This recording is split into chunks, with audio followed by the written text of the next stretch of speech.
Hello everyone, welcome to study of education. दोस्तों, आज की इस वीडियो में हम लोग डिस्कस करने वाले हैं सांख्य फिलोसॉफी को। देखिए, हम लोग जानते हैं NTA UGC net education paper 2 जो है हमारा, उसकी यूनिट 1 एजुकेशनल स्टडीज जो है उसका सबसे इंपॉर्टेंट टॉपिक है इंडियन स्कूल्स ऑफ फिलोसॉफी। अगर आप प्रीवियस ईयर पेपर उठा करके देखें तो इस सेक्शन से सबसे ज्यादा क्वेश्चन पूछे जाते हैं यूनिट 1 में। तो अभी हमारा एम यही होने वाला है, क्योंकि हमारी एग्जाम बहुत पास में है, तो हम टू द पॉइंट जो हमारे सिलेबस में पॉइंट दिए गए हैं बस उस रेफरेंस में पढ़ने वाले हैं। और यकीन मानिए दोस्तों, ये लेक्चर देखने के बाद सांख्य से रिलेटेड जितने भी क्वेश्चन होंगे आप लोग सॉल्व कर पाएंगे। इसके बाद फिर हम yoga, Vedanta, Buddhism, Jainism, Islamic, Dayanand दर्शन, ये सभी टॉपिक्स को हम लोग डिस्कस करेंगे, स्पेशली जो हमारा एग्जाम पॉइंट ऑफ व्यू है उसके अकॉर्डिंग। ठीक है, इसीलिए यहाँ पर मैंने लिखा हुआ है दैट इन दिस लेक्चर हम लोग क्या बात करेंगे, हर एक दर्शन को हम लोग एक्सप्लेन करेंगे और फिर उससे रिलेटेड एमसीक्यूज मैं आपके साथ शेयर करूंगी, जो कि आप सॉल्व करके खुद देखेंगे कि इस लेक्चर के इफेक्ट से आप लोगों का नॉलेज कितना बड़ा है। ठीक है, तो एमसीक्यूज आपको कैसे सॉल्व करना है, कहाँ सॉल्व करना है, उसके बारे में बाद में बात करेंगे। अभी चलते हैं डायरेक्ट एक्सप्लेनेशन पर। तो चलिए स्टार्ट करते हैं। चलिए दोस्तों, तो बिल्कुल बेसिक से शुरुआत करते हैं। देखिए, Indian school of philosophy with reference to vidya. तो जितने भी स्कूल ऑफ फिलोसॉफी हमें अपने सिलेबस में पढ़ने हैं वो विद्या, नॉलेज या ज्ञान के बारे में क्या कह रहे हैं। ठीक है, ये हमें पढ़ना है। इंडियन स्कूल ऑफ फिलोसॉफी, हमने इसके जो डिवीजन है वो जब हम लोग फिलोसॉफी पढ़ रहे थे डिटेल में हमने इसको डिस्कस किया है। व्हाट इज फिलोसॉफी, फिलोसॉफी है क्या, that is love to knowledge and कुछ बेसिक क्वेश्चंस के बारे में फिलोसॉफी बात करती है कि ज्ञान क्या है, एग्जिस्टेंस क्या है, एथिक्स क्या है, वैल्यूज क्या है, इस बारे में फिलोसॉफी हमें बताती है। हमारा मेजर कंसर्न अपने सिलेबस के अकॉर्डिंग क्या होने वाला है, सांख्य आज के वीडियो में, और बाकी दूसरे जो वीडियो आएंगे इसके बाद उसमें योग, वेदांता, बुद्धिज्म, जैनिज्म, इन सभी को हम लोग डिस्कस करेंगे। तो जैसा कि हम जानते हैं इंडियन स्कूल ऑफ फिलोसॉफी को हम दो पार्ट में डिवाइड करते हैं। ठीक है, सबसे पहला पार्ट होता है जो कि है आस्तिक। आस्तिक में वो स्कूल ऑफ फिलोसॉफी आते हैं जो कि वेदों की सत्ता मानते हैं, मतलब कि जिनको वेदों में विश्वास है। इसमें 6 स्कूल आते हैं, न्याय, विशेषिका, सांख्य, योगा, मीमांसा, जिसे पूर्व मीमांसा, वेदांता, उत्तर मीमांसा भी कहते हैं। दूसरा है हमारा नास्तिक। इंग्लिश में अच्छा इनको हम ऑर्थोडॉक्स और इसे हेट्रोडॉक्स कहते हैं। नास्तिक में आते हैं हमारे बुद्धिज्म, जैनिज्म एंड चरवाक। ठीक, तो अभी हमारा जो कंसर्न है वो सांख्य के ऊपर रहने वाला है। चलिए डिटेल में इसको डिस्कस करते हैं। जो जो भी पॉइंट आप लोगों को बताने वाली हूँ प्लीज उसे नोट कीजिए, ताकि आप एमसीक्यू आसानी से लगा पाए और आपको लगे कि हाँ आपने कुछ सीखा है, क्योंकि ये वो स्पेसिफिक एमसीक्यूज होने वाले हैं जो हमने एग्जाम को टारगेट करके बनाए हैं। ठीक है, तो सबसे पहली चीज देखिए, सांख्य दर्शन जो है वो इंडियन फिलोसॉफी में, इंडियन स्कूल ऑफ फिलोसॉफी का दूसरा सबसे प्रधान दर्शन है। तो आप सोच रहे होंगे सबसे पहला कौन सा है, सबसे पहला है दोस्तों Vedanta. First important, very much important. तो इसे हम क्या कहते हैं, प्रधान दर्शन कहते हैं, प्रधान दर्शन। और इसे क्या कहते हैं, सांख्य को उप प्रधान, उप प्रधान दर्शन हम इसे कहते हैं। ठीक है, इसके प्रणेता कौन है, या हम कह ले इसके फाउंडर कौन है, फाउंडर है इसके महर्षि कपिल। अब ये आपको पता होगा, है ना, एक बार हमने भी अपने चैनल पर इस बारे में बात की है, महर्षि कपिल। अब आप ये सोच रहे होंगे कि कितनी पुरानी बात है, तो दोस्तों इसके ईयर की मैं बात नहीं करूंगी, आप रेफरेंस सुनिए कि कितने पुराना ये दर्शन है। तो महर्षि कपिल को ब्रह्मा का पुत्र माना गया है, विष्णु का अवतार भी माना गया है, कुछ कुछ रेफरेंसेस में कपिल को अग्नि का अवतार माना गया है, और भगवान कृष्ण ने भगवत गीता में भी महर्षि कपिल का उल्लेख किया है। तो अब आप समझ सकते हैं कि सांख्य दर्शन कितना पुराना है। रेफरेंस से हम समझते हैं, हमारे लिए थोड़ा इजी हो जाता है कि एक टाइमलाइन हमको पता पड़ जाती है। ठीक है, नेक्स्ट जो थर्ड जो इंपॉर्टेंट पॉइंट बनता है सांख्य दर्शन में, तो इसको हम नए पेज पर स्टार्ट करते हैं। ठीक है, हेडिंग डाल लेते हैं सांख्य दर्शन। सांख्य दर्शन का सबसे महत्वपूर्ण और सबसे इंपॉर्टेंट जो इसके बेसिक नेचर को बताता है कि सांख्य दर्शन द्वैतवाद का समर्थक है। अब ये द्वैतवाद क्या है, द्वैतवाद मतलब कि ड्युअलिज्म। ड्युअलिज्म मतलब ये दो चीजों को मानता है, दो चीजों की सत्ता ये मानता है। कौन कौन सी, पहला है प्रकृति और दूसरा है पुरुष। देखिए, अभी मैं आपको बहुत बेसिक चीजें बता रही हूँ, थोड़ा सा जैसे हम आगे बढ़ेंगे तो ये प्रकृति, पुरुष और इसका नॉलेज से क्या संबंध है विद्या के रेफरेंस में हम क्यों पढ़ने और कैसे पढ़ेंगे इसे, वो भी समझेंगे। ठीक है, तो सांख्य दर्शन क्या कहता है कि ये जो विश्व है, ये जो संसार है, ये दो चीजों से मिलकर के बना है, प्रकृति और पुरुष। प्रकृति और पुरुष दोनों एक दूसरे के अपोजिट हैं, विपरीत हैं एकदम। अभी इनके नेचर पर भी हम बात करेंगे। ठीक है, अच्छा अब ये बात करते हैं कि हमें कैसे पता पड़ा कि सांख्य दर्शन जैसी कोई चीज है ना। तो सांख्य दर्शन का आधार जो माना जाता है वो महर्षि कपिल ने जो एक ग्रंथ आप कह सकते हैं लिखा, सांख्य सूत्र, लिख लीजिए वहां पर, सांख्य सूत्र, ये उसका बेस बनाता है सांख्य दर्शन का। बट अनफॉर्चुनेटली सांख्य सूत्र को आज तक किसी ने देखा नहीं। ठीक है, तो फिर इसकी प्रामाणिकता कैसे मिलेगी? इसकी प्रामाणिकता मिलती है, देखिए महर्षि जो कपिल हैं उनके एक स्टूडेंट रहे ईश्वर कृष्ण। ईश्वर कृष्ण, उन्होंने एक सूत्र लिखा, उन्होंने लिखा सांख्य कारिका। सांख्य कारिका, उसमें इन्होंने सांख्य की जानकारी दी है, जो कि एक प्रमाण, ऐसा प्रमाण है जो उपस्थित, जिसे देखा गया है। ठीक है, अब जरा वर्ड मीनिंग की बात कर लेते हैं कि सांख्य का मतलब होता क्या है। तो देखिए सांख्य का अलग अलग मीनिंग निकाला जाता है। सांख्य को संख्या से भी जोड़ा जाता है, क्योंकि सांख्य फिलोसॉफी में 25 तत्व माने गए हैं, है ना, उस पर बात करेंगे हम लोग। 25 तत्व माने गए हैं क्योंकि नंबर्स का खेल है यहाँ पर, इसलिए सांख्य भी दिया गया है। एक जो सबसे मजबूत इसका रेफरेंस है वो है इसके वर्ड मीनिंग से, जो कि बनता है सांख्य, जो बनता है स और ख्या। ठीक है, स का क्या मतलब हुआ? सम्यक, और ख्या का क्या मीनिंग हुआ? ज्ञान। पूरा मीनिंग क्या हुआ सांख्य का? सम्यक ज्ञान। अब आप सोच रहे होंगे सम्यक ज्ञान क्या है। देखिए सम्यक ज्ञान वो ज्ञान है जो प्रकृति और पुरुष के बीच जस्ट सेकेंड में, रुकिए, प्रकृति और पुरुष में भेद करता, डिफरेंस बताता। ठीक है, जैसा कि हमने बात की कि ये जो पूरा विश्व है संख्य के अकॉर्डिंग ये प्रकृति और पुरुष से मिलकर के बना है। तो प्रकृति क्या है और पुरुष क्या है, ये दोनों का भेद जानना ही क्या है? सम्यक ज्ञान है। और जब आपको ये सम्यक ज्ञान हो जाता है तो आपको मोक्ष की प्राप्ति हो जाती है। बहुत इजी है। ठीक है, अब जब हम प्रकृति और पुरुष के नेचर के बारे में अभी पढ़ेंगे तो आपको सारी चीजें समझ में आ जाएंगी। ठीक है, तो सम्यक ज्ञान क्या है? जो प्रकृति और पुरुष के बीच में भेद करता हूँ, उनकी भिन्नता बताता हूँ। अगर आपको प्रकृति और पुरुष के बीच में भेद पता है तो आपको मोक्ष की प्राप्ति हो जाएगी, ये सांख्य कहता है। आपको लिबरेशन मिल जाएगा, मोक्ष, लिबरेशन, जितनी भी बाउंडेजेस हैं इस वर्ल्ड की उससे आप दूर हो जाएंगे। ठीक है, चलिए आगे बढ़ते हैं।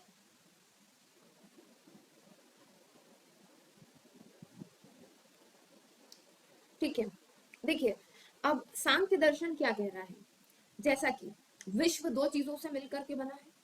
ठीक है, प्रकृति और पुरुष, उसी को दूसरे संदर्भ में हम क्या कह सकते हैं? स्थूल और सूक्ष्म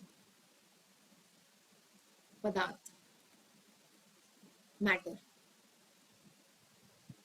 देखिए ज्यादा हिंदी का हम यहाँ इसलिए उपयोग कर रहे हैं क्योंकि ये चीजें हिंदी में ज्यादा समझ में आएंगी एज कंपेयर टू इंग्लिश। ठीक है, जब हमारे पास एक समझ डेवलप हो जाती है we can easily use the standard English terms, right. So स्थूल पदार्थ और सूक्ष्म पदार्थ, स्थूल को हम इंग्लिश में कहते हैं, जस्ट सेकंड, ग्रॉस,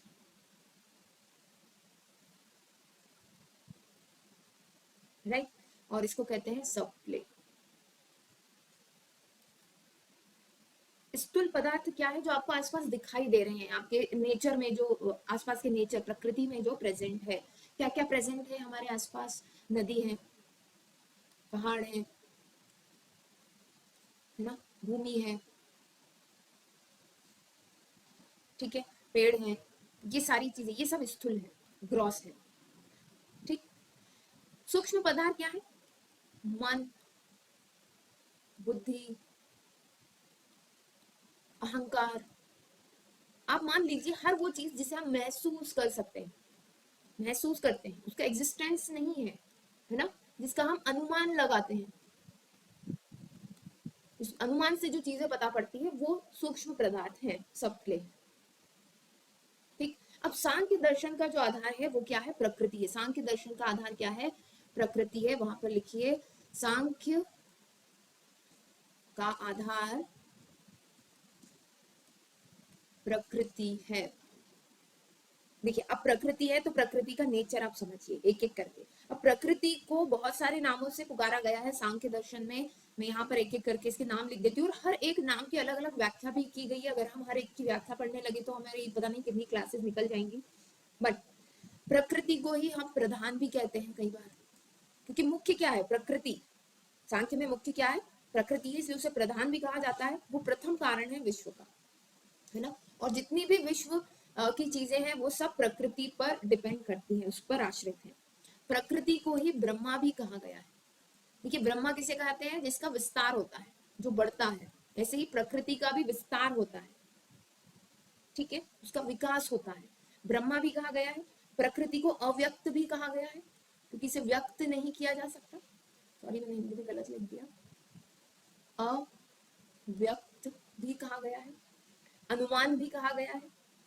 प्रकृति को जड़ कहा गया है, ठीक है। तो जड़ की अगर बात हो रही है तो बात समझ जाइए, सांख्य में अगर जड़ किसी को कहा जा रहा है तो वो प्रकृति है। प्रकृति को माया भी कहा गया है, और हर एक का एक रीजन है ना। हमने अपने कोर्स में डिस्कस किया है इन सारी चीजों को। प्रकृति क्या है? ये स्वतंत्र है। प्रकृति का नेचर क्या है? स्वतंत्र है। ये किसी पर आश्रित नहीं है, सब बाकी चीजें इस पर आश्रित है। जो पुरुष है वो इस पर आश्रित है, ठीक है। प्रकृति जो है वो अचेतन होती है, unconscious. It's unconscious, still it's active. ये सक्रिय है, ठीक है। प्रकृति आदि अनंत है। आदि और अनंत मतलब इसका कभी अंत नहीं है ना। It's eternal. इंग्लिश में क्या कहेंगे हम? It's eternal. प्रकृति क्या है? इटर्नल है। बट प्रकृति ये सब होने के बावजूद इसका जो नेचर है, इसका जो स्वरूप है वो बहुत ज्यादा कॉम्प्लेक्स है। It's complex in nature. Complex क्यों है ये नेचर में? Because it's made up of certain गुण। ये कुछ गुणों से मिलकर के बनी है। वो 3 गुण है। वो 3 गुण कौन से हैं? जल्दी से मुझे कमेंट बॉक्स में लिख करके बताइएगा। 3 गुण है, सत्व, रजस और तमस। ये 3 गुणों से मिलकर के प्रकृति बनी है। पुरुष में ये गुण नहीं होते हैं। सांख्य के अकॉर्डिंग सत्व, रजस और तमस किसके गुण हैं? ये सब प्रकृति के गुण हैं, ठीक है। इसीलिए प्रकृति को त्रिगुणमयी भी कहा है। त्रिगुणमयी भी कहा गया है, ठीक। तो और अच्छा एक चीज देखिए, किसी के गुण को आप क्या प्रत्यक्ष देख सकते हैं क्या? नहीं। किसी के व्यवहार से आप उसके किसी को देख करके आप उसके व्यवहार का अनुमान लगाते हैं, है ना। तो ये प्रत्यक्ष नहीं होते ये गुण, ये अनुमान के द्वारा महसूस किए जाते हैं कि इसमें सत्व गुण है, रजस गुण है या तमस गुण है। सत्व जो है सुख से रिलेटेड है, रजस ये सुख से रिलेटेड है, इसके ऊपर बात करेंगे हम। रजस जो है वो दुख से रिलेटेड है, बहुत एक्टिव होता है ये वाला गुण। तमस जो है ये हम कह सकते हैं कि न्यूट्रल, उदासीन, है ना। न्यूट्रल या उदासीन गुण होता है, ठीक है। चलिए बात करते हैं पुरुष की, फिर हम ज्ञान की तरफ बढ़ेंगे अकॉर्डिंग टू सांख्य दर्शन। चलिए इसको नेक्स्ट पेज पर लेते हैं। पुरुष, सांख्य का दूसरी मुख्य सत्ता क्या है? पुरुष है। पुरुष क्या है इनके अकॉर्डिंग? पुरुष में चेतन है, ये कॉन्शियस है। पुरुष मतलब क्या? आप समझ लीजिए आत्मा की ही बात हो रही है। चेतन्यता किसमें होती है? आत्मा में होती है, ठीक है। फिर पुरुष में जो है, जैसा मैंने कहा, इसमें रजस, सत्व, तमस, ये गुणों से ये रहित होता है। मतलब इसमें नहीं होते। रहित होना मतलब कि नहीं होते। पुरुष क्या है? पुरुष जो है वो ज्ञाता है। He is knower. Knower of what? Knower of प्रकृति, नेचर, प्रकृति का जो है ये ज्ञाता है। ठीक है, वो प्रकृति क्या है, वो ज्ञान का विषय हुआ, तभी तो उसकी वो उसका ज्ञाता कौन है, पुरुष है। पुरुष जो है इनएक्टिव है, वो प्रकृति क्या थी, एक्टिव थी, निष्क्रिय है ये। देखिए दोनों में भेद समझना जरूरी है, दोनों का नेचर बिल्कुल उल्टा है। ठीक है, पुरुष अपरिवर्तनशील है, इसमें कोई चेंज नहीं होता है, और पुरुष में विवेक भी है, वो विवेकी है। ठीक, और जैसे हमने कहा पुरुष और प्रकृति मिलकर के विश्व का निर्माण करते हैं। अब देखिए जहां, और विश्व में क्या है, देखिए प्रकृति में क्या है, प्रकृति में है गुण, जहां होंगे गुण वहां होंगे दुख। ठीक है, और अब इस प्रकृति में कौन रह रहा है, पुरुष रह रहा है। ठीक है, अब ये जो संसार है जो कि प्रकृति और पुरुष से मिल करके बना है, वो क्या है, क्योंकि उसमें गुण है तो उसमें क्या है, दुख है। ठीक है, दुख अलग अलग तरीके के हैं, मृत्यु है, रोग है, जन्म है, इत्यादि अलग अलग चीजें हैं। ठीक है, तो ये एक तरीके के सब दुख है। अब इन्हीं दुखों से प्राप्त जो है मुक्ति चाहिए किसको, पुरुष को। असल में पुरुष सभी दुखों से मुक्त है, क्योंकि उसमें कोई गुण नहीं है, वो निर्गुण है। ठीक है, बट क्योंकि वो इस प्रकृति में रह रहा है, इस प्रकृति में रहते हुए उसे शरीर, बुद्धि, मन, अहंकार, ये सारी चीजें हैं, तो जब उसके मन और उसकी बुद्धि को दुख होता है तो उसे लगता है कि मेरी चेतना को भी दुख हो रहा है। बहुत डीप ये बात है, ये आपको अगर सांख्य समझना है तो उसको आपको क्लियरली समझना होगा। पुरुष में कोई गुण नहीं है, देखिए आपके सामने लिखा है गुण, जहां गुण है वहां दुख है, बट पुरुष तो निर्गुण ही होता है, उसमें कोई सत्व रजस तमस नहीं है, तो उसमें कोई दुख नहीं है। बट एक्चुअली क्योंकि वो प्रकृति में एग्जिस्ट करता है और प्रकृति में दुख है, तो उसे लगता है कि मुझे भी दुख हो रहा है। समझ रहे हैं आप इस बात को। असल में पुरुष को कभी दुख होता ही नहीं है ना। पुरुष से मतलब यहाँ पर कोई भी चेतना, कोई भी आत्मा जो है इस धरती पर, उसे दुख नहीं होता है, क्योंकि वो प्रकृति में रह रहा है, तो उसे ये भ्रम हो रहा है कि वो दुख में है।